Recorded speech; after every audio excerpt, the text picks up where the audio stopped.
did an IMDb show. So on imdb.com, Yeah. they do little 3-minute shows, and they asked me to do one. Well, as it turned out to be a Zippo commercial, which I didn't really realize at the time, because would I have agreed to do a Zippo commercial? I don't know.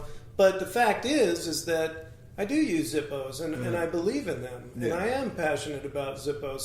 So the words I spoke and the project that we did together came from the heart, and I'm proud of it. So it turned out that there's a reason we use Zippo lighters. You know, if a director asks for a lighter, 9 out of 10 of the lighters in our scenes would probably have a fan going to blow the actress's hair, or and the lighter will just go out. And the Zippo lighter is the most reliable lighter for a scene in a movie, because no matter what the elements are, that lighter is going to light. And if it goes out, it's easy to relight. And they stay lit. And they hold a lot of fluid. And there's a million reasons to use a Zippo lighter. So I've used Zippo lighters in big scenes of lots of movies. Charlie's Angels had a whole scene about a Zippo lighter. The Flintstones, I made a Flintstonian Zippo lighter. Hocus Pocus, which I did years ago, has a lighter in the scene. Yeah. So all Zippo. So yeah, you can check out the IMDb. They called it Hall of Flame, I believe. My little Zippo thing. But there are lots of behind the scenes pieces that you can find on Google. Also, there's I have a Twitter and an Instagram, which is Marvel Props at Marvel Props. I will join that. And definitely, so I'll follow you can it. see a few things. I'm not a huge Twitter guy or Instagram, because I'm always working 14 hours a day, but I try to sneak in some cool videos. Yeah, but the and fans, stuff. they love that. They love it. Yeah, they love it. My followers are growing constantly, and I'll definitely share it with my followers. Yeah, and I'm tied into the Marvel world, so it all makes sense, and it's organic that way. Do you ever take any of the props home, or just kind of like to, not permanently maybe, just borrow them for a little bit? Well, yeah, sometimes I have to do some research and development on some of the props, so I'll take them home. And what that means is that, whoever I'm working for is getting a few extra hours out of me, because I'm working at home, which I try not to do. Yeah. And it used to be, when I first started in the business, my house looked like I was a hoarder, because I would take one of everything and hang it on the wall. Yeah. And now that I've gotten older and I appreciate nice furniture and art and things like that, I no longer hang the props on the walls, but I always have access to them. Like Marvel's warehouses, there's an open door policy for me. So I don't keep the props. They own all the props, but the doors are open for me to do what I need to do with them. I'm constantly doing cross-promotional things for them. I do panels at Comic-Con. In fact, my first panel was last year, and it went over so big that they've invited me back this year to do a huge panel at the San Diego Comic-Con, where it sells out fast. And I fill the room, and I talk about the props, and I tell stories about things that happen on set, and I sort of try to be funny. And a few people have said I am funny, and so that's really exciting. It's a big deal. So I'm constantly grabbing props from the warehouse to go to Comic-Con, or do a booth here, or something there. Yeah. Of the props that you were able to bring home, which one would be your favorite? I'd have to say, only because it's the most popular one, is the Captain America shield. You have one here? Do I have one here? No, I don't know. We'll have to go into the closet and see if I have one that I might be able to show you. Yeah, I'm in the middle of a big project right now that's going to be announced at Comic-Con. So the Cap Shield is part of that project. Wow. And so I do happen to have one here right now. How does it feel to be the only guy on the block with the Captain American shield?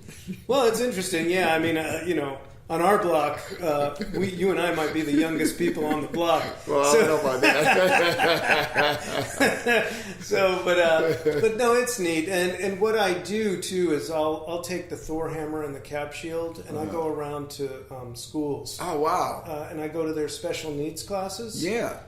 Because what I learned years ago, I was playing golf with a guy named Hippie Bob. And this guy had long hair, and he was an older guy, and he said to me, he goes, my daughter's a big Marvel fan. And I thought, well, people tell me that all the time. Yeah. That's cool. Great. Yeah, good. And he goes, well, my daughter's a fan because she's special needs, and she can't leave the house. She's not socially adept. So all she can do is watch films. That's all she cares to do. And a light bulb went off for me.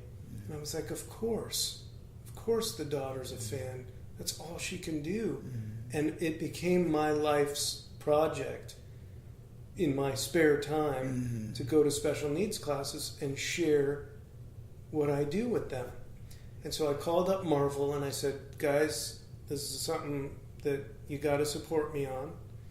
I got to be able to take the cap shield and the Thor hammer to these classes, and you have to give me permission to take photos for their families and for them holding the shield or holding the hammer. And they immediately gave me permission.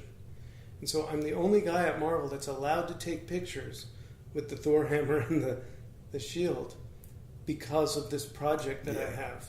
And I go into classrooms, and it makes people smile who haven't smiled in years. Yeah.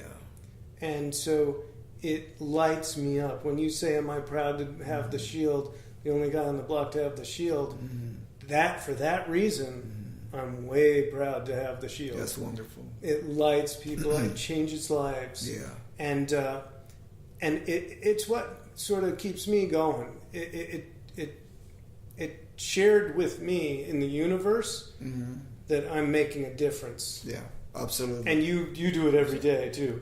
Well, I'll do. You make a difference. I mean, we'll try to do what we can. We are more mature now every day. We discover certain layers of our being, and it gets to the point where sometimes you feel like you're not doing enough. Right. I know, but even you and I sitting here on the sofa talking into a microphone is going to make a difference for somebody that listens to this. You know what I mean? You got me excited to become a prop master myself. Oh, good. Yeah, good. No, this is nice. It's never too late. Let's say never too late. It's never let's say I want to become a prop master. What would be your advice to start with? Yeah, so in props itself, because I also get the question, what would it take to get into the film business? And I've got an answer for that. But in props itself, it's a passion for figuring out how things work, really. If you can dissect how something might be able to work, you might be able to build it. You might be able to get that vision and put it in your head and put it down on paper. Now, listen, I don't make props alone. I make props with a team of people. I surround myself with really talented people, so I have illustrators, like I mentioned before, guys that can draw like you wouldn't believe, and I would never claim to be able to draw. In fact, every time I try to draw something that I want to show my illustrators, I'll do a little sketch. It always ends up looking like genitalia. It always looks like a penis or a vagina for some reason. And they harsh on me for it. Like, how can you draw a wheel and it looks like a penis? And so... This is a true story. I'm not. You can cut this out if you need to, but this is a true story. And so I've stopped trying to draw. I leave it to the talented people around me. But painters and welders and mold makers and staff shop guys and guys that can draw 3D CAD drawings and 2D drawings, because most of the drawings I do are lifelike. Like photorealistic drawings, and I do that, and I spend the money to do that because it sells the prop more to the director. When a director can see something that looks real, they tend to like it more. Wow, that's one element I didn't even figure that would go into the equation, that you have to like convince the director to use this. Right. Wow. And so what I'll do is I'll make 3 or 4 different versions of it that are really badass, and then I'll make 2 that really suck. Yeah. It's a true story. Because they always want to be able to say, no, I don't like that one, but this one's pretty good. And so I'll do that. We'll make ones that are not so great. Awesome. Now, sometimes they pick the ones that are not so great. Maybe that fits in the scene.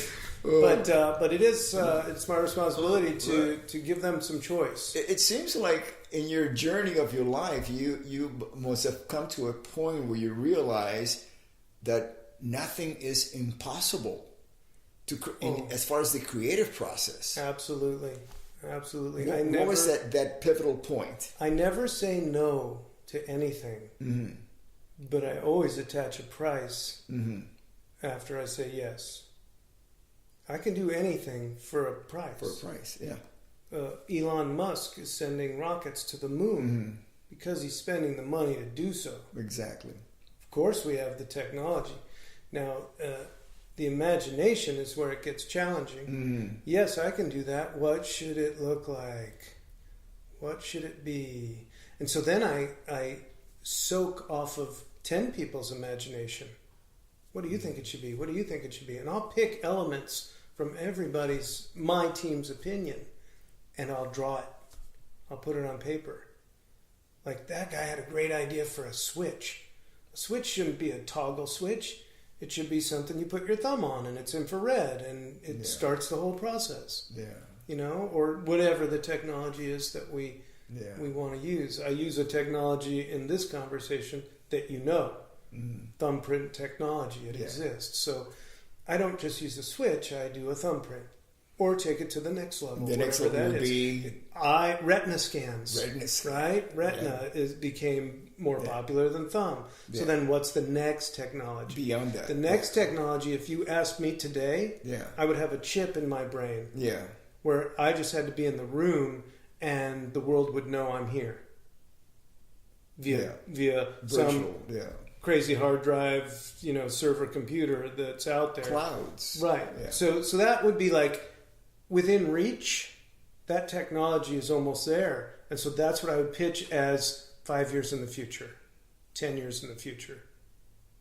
If I had to think of 100 years in the future, then now it's a conversation I can't have right this second. Yeah. Now I got to research it and figure it out. And where do you go for research? Now it's this awesome place called Google. Back in the day, there was research libraries where you'd have to go and look at books and check them out and do all that stuff. Microfiche. We would get into crazy stuff, and it's fun when you're doing a period piece because you can find old newspapers.